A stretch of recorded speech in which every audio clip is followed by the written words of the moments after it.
another chance. So I want someone who watches this video that's, you know, on a bit of par with me, not someone that's had fucking hundreds of fights, you know, because like you can see, I'm a novice, but I want to train properly for 8 full solid weeks, and I want another chance on that card, please.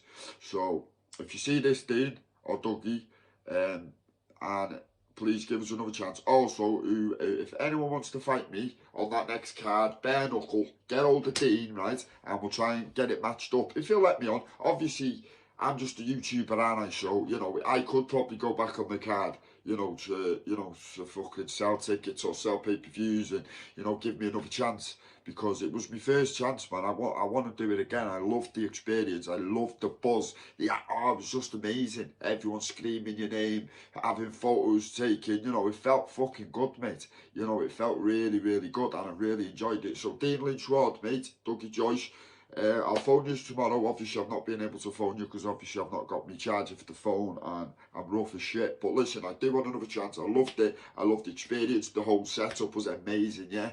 All the people there, you had the Atwoods, the Steve Rates, even the Sayers, yeah.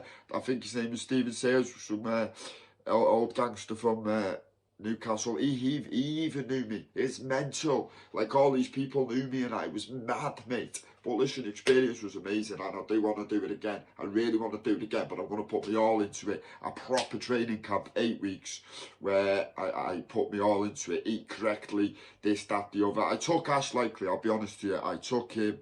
I underestimated him, and that's the truth. I thought, oh, fuck it, I don't really need to train. The last week when I come home from Venice, I didn't really train.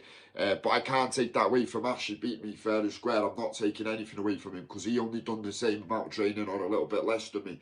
So I'm not taking that away from him. All I'm saying is I know I could do better, so I do want another chance. So Dean Lynch Ward, if you see this, brother, respect for the night to you and all the boys, you know, Ash and that, Ash McGiffin, fucking top geezer Ash, mate, you know. They're all good guys, mate, and I really enjoyed it. I just want another chance, and that's what I want, where I could do proper training. So, Dean Lynch Ward, direct message to you. Toodle pip. You fucking little rat. See your missus, her fucking pussy's on an Asbo for life.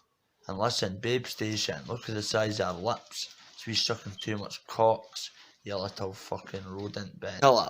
Now, fight a man like me that's got fucking evil in his eyes when it comes to fighting, you're getting punished. I'll see you on site. If you do not fight me on this fucking card, I will see you on site. I know where you're fucking from. I know what fucking gyms you train in. Listen, you've been chased out your...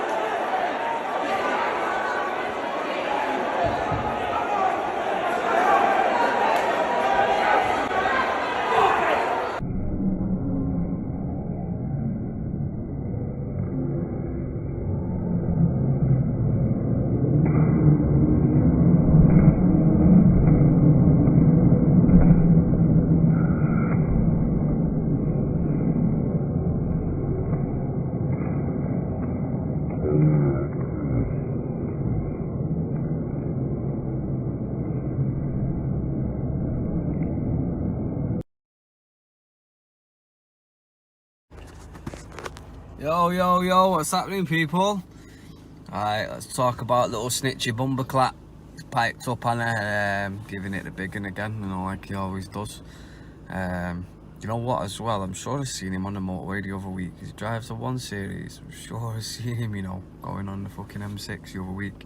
But I was going too fast to stop to check if it was him, but I'm positive it was. But yeah, anyway, back to the story. He's come out and he's saying that Dean and Dougie and that have had everyone off, and he's been had off for a tenner. Like, fucking hell, mate, a tenner. You know what I mean? You wouldn't even fucking mention it, would you? You've been had off for a 10 spot. Like, fucking hell, snitcher. You give Daniel as that. You know what? That shows you, right? If he's losing sleep at his tenner he's been had for, Imagine how much it burnt his head out that Daniel Lazar took the £50 note that he brought to show off with. And Daniel Lazar took it, yeah, like, yeah, sweet, he thought he'd go like, ah, fuck off, mate, stick your fucking money up your ass, bruv, and all that. Yeah, he went, yeah, sweet, I'll have that. He took the 50. You know that fucking snitch, he was like that all night, but he didn't sleep for about a week like that. Oh, cunts had a nifty off me. Fucking hell. It's funny that, innit? But, yeah, they've not had no one off, have they, at the end of the day? Fucking hell, they've tried to do a show, it's gone a little bit pear-shaped with the pay-per-view and all that, but I know people who went to the actual night and said it was a fucking mint night.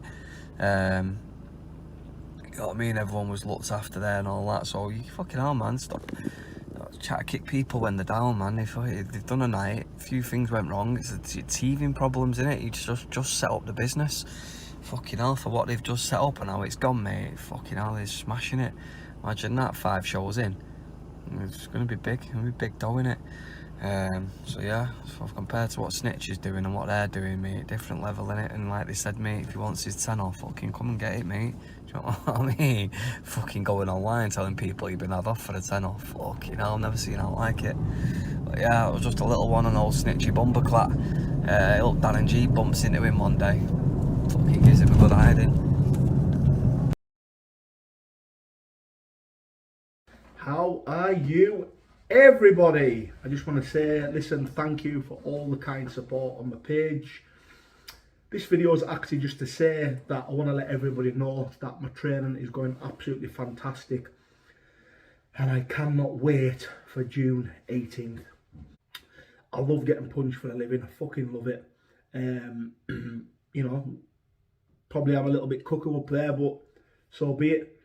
But for me, this is for yous. This fight is for everybody that stuck by me and supported me through the bullshit. And it's not personal. Listen, I've been called so much. And you know what, guys? It doesn't affect me. Not one bit. I know who I am. Alright? Listen, lies spread faster than truth. Okay? I'm walking around with my head held high. I'm training, I'm sparring, I've got really good close friends, I've got a good family, and I'm fucking blessed to wake up every single day and be alive. There's nothing better than waking up early in the morning, doing your morning meditation, pushing your positive thoughts into the universe, and making things happen. And that's exactly what I'm doing. You know, I went through a really bad time with anxiety last month, overthinking too much, creating monsters that didn't exist. And I'm not afraid to say it, I was having panic attacks and I felt like I was going to die and I just struggled. I was waking up in the middle of the night, going for walks at 3 o'clock in the morning. I mean, anybody that's had a panic attack, what happens is when you're in that moment, you become kind of claustrophobic of the environment you're in, so you've got to get out. I used to go on 3-mile walks just to get rid of my anxiety. I feel comfortable speaking about it, but I would get anxiety over the most stupidest things. So I would get food anxiety. I would think that I'm going to choke. So when I'm eating like meat or big bits of food, I'd struggle to swallow it because in my head, I think if I swallow it, it's going to get stuck in my throat. I know it sounds stupid, but people that know and have been through this will get me. So what I would do is I would cut the little pieces of food up into tiny little pieces and drink it with water. That's how bad it got. And then I was just getting anxiety over stupid things. Sometimes I'd wake up in the middle of the night and I couldn't breathe. So I'd have to get out and go for the 3-mile walk. And I was going through all that. I was even getting it through training. And you know what? I'm over it. And I'm training hard. And I'm positive. And I'm going to give you guys the best Deca Heggie on June 18th. I'm going to get the best version of me. No excuses. No injuries. Fit as a fiddle. And I'll be there. Like I always do. Anytime there's a fight, I'll always turn up. And I'll give it my best. A little message there to the Swan. Obviously, you know, we had a good fight with Jack Burnett, and let's take nothing away from both athletes because they both was fighting for the cause. Regardless of what, you know, you got to remember, you know, he was fighting for his niece Lola, which I thought, for what he done in there, mate, it takes a man to do that regardless. And some fucking balls, man. You know, bare knuckle fight, not much experience, a novice, loved every minute of it. You know what I mean? And, you know, working into that, and both of them, you know, they got in there and put it on the line. And you got to remember, when it comes to bare knuckle fighting, you know, there's no harm in getting beat. It takes balls to get in there. I don't want no one to dampen anyone's spirits for anyone that fought on that night, because it takes balls, and every man on that night give a good account of themselves. The matchmaking was great. I just want to mention about the Swan. Obviously, there's a little thing there where the Swan, he jumped into the ring. I was a bit pissed off at the start of it. I gave him a bit of an altercation. I was annoyed because obviously you can't be jumping in the ring at a show, but everyone makes an issue and a mistake there. It doesn't mean he's penalised for it or anything like that. You know, we apologised to him, and you don't need to apologise no more, because you've got to understand as well, he don't really understand the fight game. He's new to it. He's been in prison a long time, and you know what, he's redeemed himself. Will we have him back on our platform? Of course we will. You know what I mean? Why can't you? The guy's a great guy. He's got charisma. He's got balls for getting in there. You know, he's learning his trade. And you know what? And to be fair, after the show, you know, we went in the back. You know, there's a bit of occasion. He apologised. What more can you ask for? You know, we don't understand, but now he understands he can't do that now. Now, what you've got to look at is, if that was someone getting stamped out on the street and he was walking by, mate, it'd be the best passerby you could ask for, couldn't you? You know what I mean? If he was the one on the floor getting fucking stamped out, because that's the way he looked at it. But fair play to him, you know. And the Swan, I just want to say, I apologise to the Swan as well, because the reason I'm going to apologise to you there, because you didn't understand it, so we should have kind of explained that part to you. But Swan, don't worry about it. You're welcome on our card anytime, mate. You know, the sportsmanship that you and Jack Burnett shown between you before in the ring and backstage was phenomenal, mate. So that's an apology going on behalf of us as well at 3D Fight Club. But just understandably, what you kind of got to understand, mate, you can't be jumping in the ring, but you're back on our card, brother. We did say it's winner stays on, but it's hard now to not put everyone back on the card, because virtually every fighter, mate, give a good account of themselves. If anyone watched it or anyone was there and has got anything to say otherwise, then let me know. But I thought every fighter give a good account of themselves, and I don't want to take comments of people that haven't got balls to get in there. But other fighters, if you can give me your input on the fights and let me know if they have balls or anything like that, because I thought they all done well. Superb. The show was awesome. The atmosphere down there was great. There was no bad blood in there. It was strictly sportsmanship in there. You know what I mean? And it takes balls to get in the ring and go into them fights. So you got to remember, it's our first promotion, and a lot of the lads, some of the majority of the lads, it was their first time in there. So respect to the Swan, Jack Burnett, all the guys in there. Respect to you all, mate. And like you're saying, we'll announce the 3D Fight Club date tomorrow. But just to let you know, 3D Fight Club 2 is going to be in June.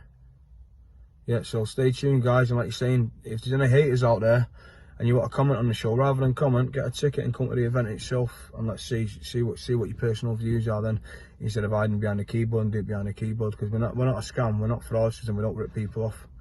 All our fighters get paid, all our staff get paid, the venue gets paid, everyone gets paid, and we're doing things right. So hate us for the right reasons, not for the wrong reasons. Yep, not a problem at all. So on behalf of 3D Fight Club, to all the haters, fuck you. On behalf to all the positive people that support us, fantastic. And just to let you know that 3D Fight Club 2 is going to be in association with the Knife Crime Project UK that we're building. We're hopefully going to try and build the biggest knife crime project throughout the United Kingdom, as well as 3D Fight Club. So there's two things we're working on. We want a big build up 3D Fight Club to be one of the biggest 3D Fight Club platforms, glove fights, MMA fights, bare knuckle boxing. And what we also want to do on top of that is build up the biggest UK knife crime project throughout the UK. Do you know what I mean? If we can hit every major city, every small city where knife crime's rife, and make an impact, we're going to do it. That's what 3D Fight Club's about, guys. Not just fucking scammers and rob artists and this and that. Everyone has a past, so, and everyone also has a future. So what we've got to do now is, from what we've learned in our past, is help all these young guys with their future through the mistakes that we've made. Right, so take care, guys. 3D Fight Club 2 is going to be in June. It's going to be a screamer. Swan, Jack Burnett, two great men. The reason I put it today is because obviously through the cause you've done it for, but there's a lot of people fighting for causes. Nathan Barnes as well. All fights were great. Good sportsmanship throughout the night, and I've got nothing more to say. So guys, take care. Swan, you're back on. Take care, buddy.